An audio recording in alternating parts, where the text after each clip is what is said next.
বন্ধুরা let's go ready. তো আমি বলতেছি কি কি বানাইছি আজকে।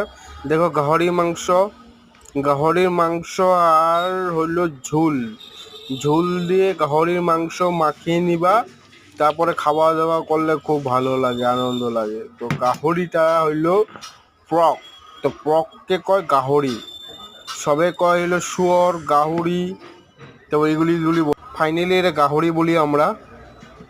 তো দেখো গাহরির পিসটা কিরম দারুণ, পিসটা একদম তেল থাকা মাংস শুদ্ধ পিস। তো ওখানে গাহরিটা সাদা ভাত ঝোল দিয়ে মাখাই যাচ্ছি ভাতটা, তারপরে খাবো পেট ভরে। ফাটাইলাম কেলা এরম খাওয়া করুম,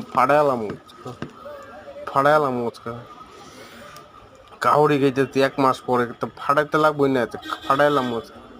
1 কেজি গাহরি তো খামো আজকে, 1 কেজি কমও, 1 কেজি গাহরি খামো। 7.5 কিলো গাহরি লইছি, 7.5 কিলো, 1 কিলো গাহরি আরামে খামো, আরামে খামো। 1 মাস পরে গাহরি খাইতেছি।